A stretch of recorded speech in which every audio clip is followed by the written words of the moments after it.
All right. What's up, everybody? My people in Manhattan, the Boogie Down Bronx, Queens, or Staten Island, my homeborough, Brooklyn.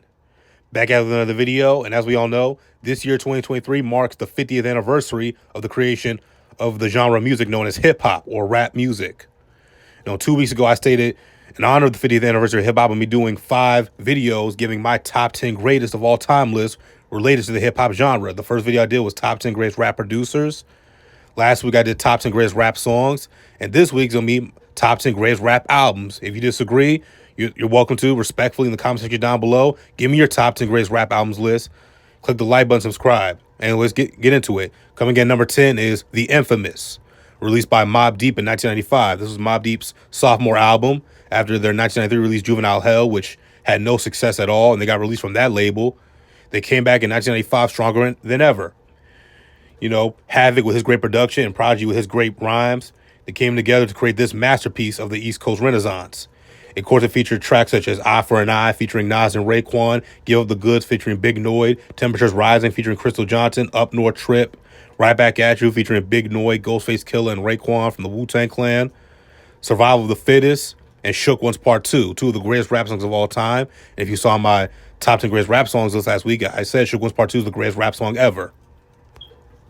This helped establish Mobb Deep. Mobb Deep was one of the top rap groups / duos of the 90s and a force on the East Coast rap scene.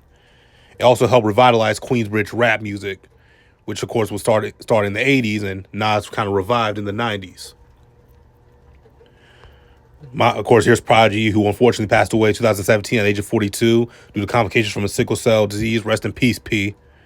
Prodigy and Havoc said one of the greatest rap dudes of all time that nobody talks about. And these guys, mainly Prodigy, beef with everybody. They had issues with Nas, DMX, and the next guy on this list. Number 9, The Blueprint, created by Jay-Z, released on September 11, 2001. Unfortunately, despite being released on 9/11, it debuted at number 1. It did great, had great first week sales. Okay, of course, this LP had classic tracks such as Izzo, HOVA, and Girls, Girls, Girls. And, of course, other songs such as Song, Cry, Jigga That Nigga. And, of course, the Takeover track, which was aimed at Prodigy and Nas. Jay-Z, of course, up until this point, had released, an album every year, 96, 97, 98, 99, 2000. 2001, The Blueprint, this is probably Jay-Z's best album. To me, it is. My personal favorite is probably the Black Album.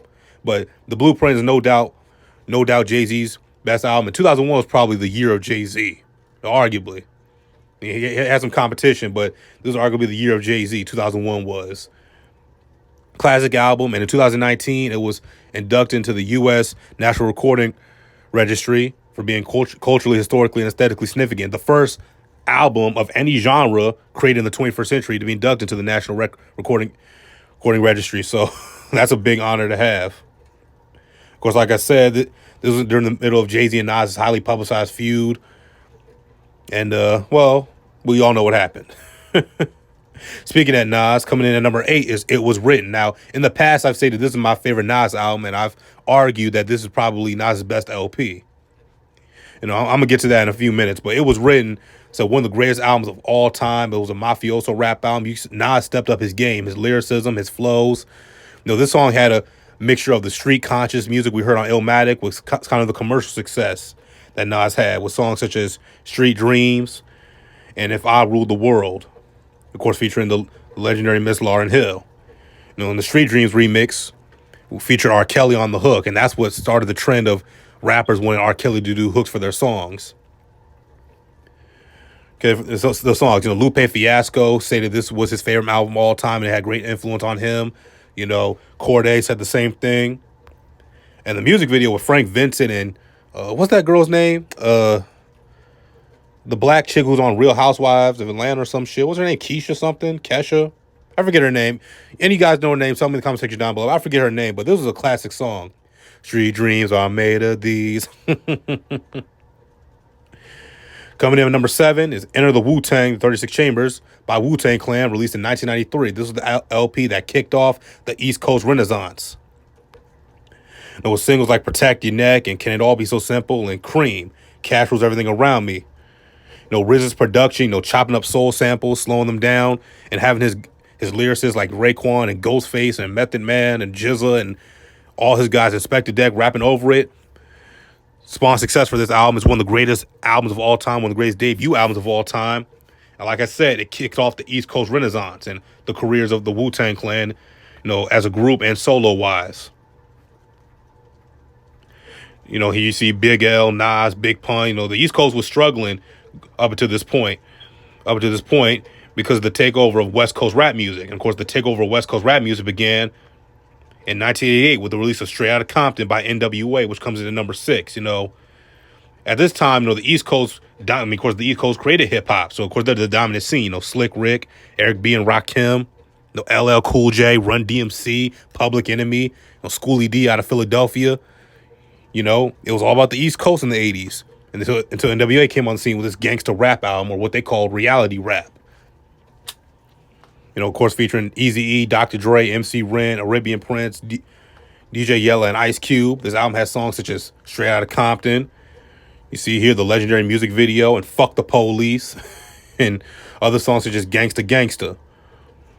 Here's a little something about a nigga like me. Never should have been let out the penitentiary. One of the greatest albums of all time, and the 35th anniversary of this album is coming up soon. I'm going to be doing a video on that, going into further detail. Let's take it down to the Dirty South. Coming up next is Aquemini by Outkast, released in 1998. Big Boy and Andre 3000, to me, their best album. Of course, that's debatable. But to me, Aquemini is their best album. And 98 was one of the best rap years of all time. Aquemini, Andre 3000, Outkast has always been experimental. Very experimental. Every album doesn't sound the same. ATLians, you hear that kind of spacey, futuristic sound. 94, you hear a traditional Southern sound. On this, they kind of got a little funky. You hear alternative rap influences on tracks such as Rosa Parks, Aquemini. Skew It on the Barbie. Andre flexes lyrical skills. Him and Big Boy, with, of course, featuring Raekwon. I also had the classic song The Art of Storytelling, featuring the legendary Slick Rick. Outkast, one of the greatest duos / groups of all time, and this helped further cement their legacy as that. The Art of Storytelling, I've heard people argue that's their best song. Outkast's best song, they got so many. Most of them on this album. Rosa Parks and The Art of Storytelling are a few. Aquemini is another great one. Return of the Gangsta, that's a song that I like personally. A song that's kind of criticized on this album, highly criticized, is a song called Mamacita. I enjoyed it. I can understand the criticisms, but I enjoyed it. Great album, and helped the South start. And this was the year the South, you could see the South starting to take over rap music. This was also the year of No Limit, Juvenile, and Outkast. Going back to the West Coast, the scene that dominated rap in the 90s. Coming in next is The Chronic by Dr. Dre, released in 1992. We've gone over this album multiple times. You already know. Dre, of course, had left NWA at this point. NWA was no more. Dre gone solo, did the solo thing. He created the G-Funk sound and took his production to a whole nother level. You hear on tracks such as Fuck With Dre Day, Nothing But a G-Thing, Bitches Ain't Shit. Of course, this album introduced us to many West Coast rap icons like Snoop Dogg and the Dog Pound and so many other guys. If it wasn't for this album, who knows where West Coast rap would be at in the 90s? Who knows where these guys would be today? Dre, Snoop, so on and so forth. Of course, I believe this was the first album released by Death Row Records, if I remember correctly. And this kicked off Death Row's run of dominance in the 90s.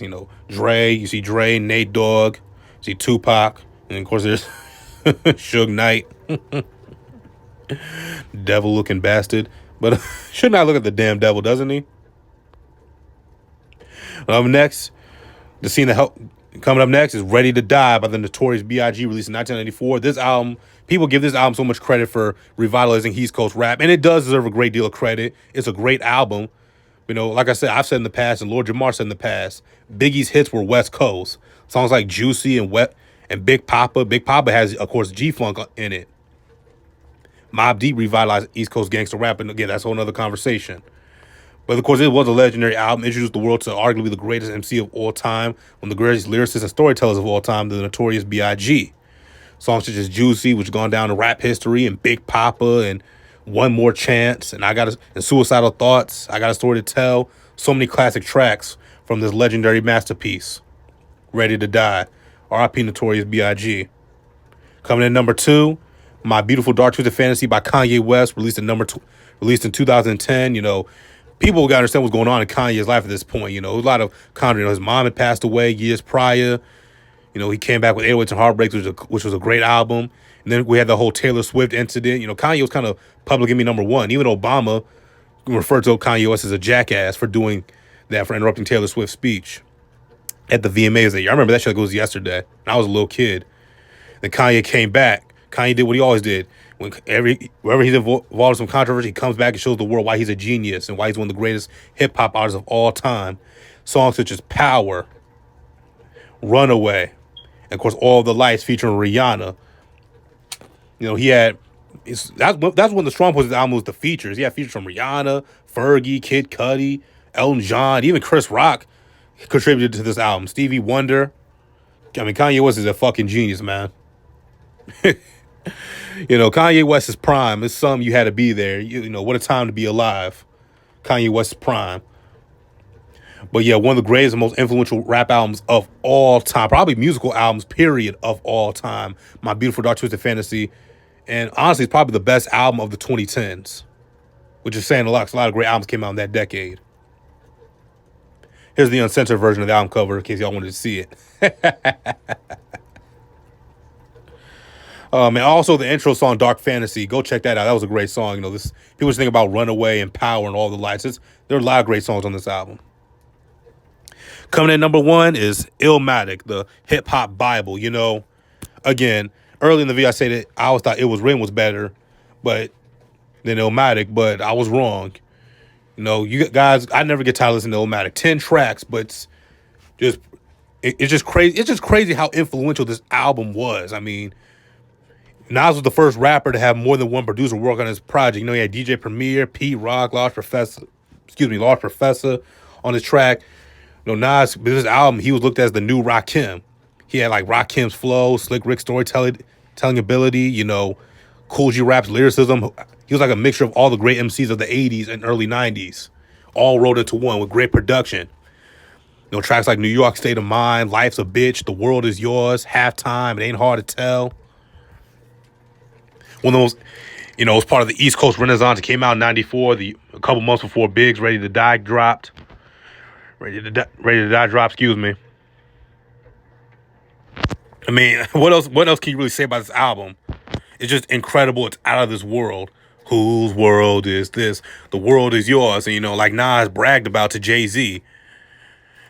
No famous guest appearances. The outcome. I'm crowned the best lyricist. AZ wasn't famous at the time, but he was featured on this album. And one thing I loved about this album is on the track Life's a Bitch, you get a feature from Nas' pops, Oludura, who was a jazz musician for all you who don't know. But this established Nas as a rising superstar in hip-hop and arguably the greatest MC in the history of hip-hop. Don't let nobody tell you. You see, there's Nas' pops right there. It helped revitalize Queensbridge rap music, which, had caught a major L to the Boogie Down Productions crew. They bodied Molly Mall and the Juice Crew during the Bridge Wars. The bridge is over. The bridge is over. Bye-bye. In South Bronx, the South Bronx. Nas took his project. He took his hood, put it on his back, and got him back on top.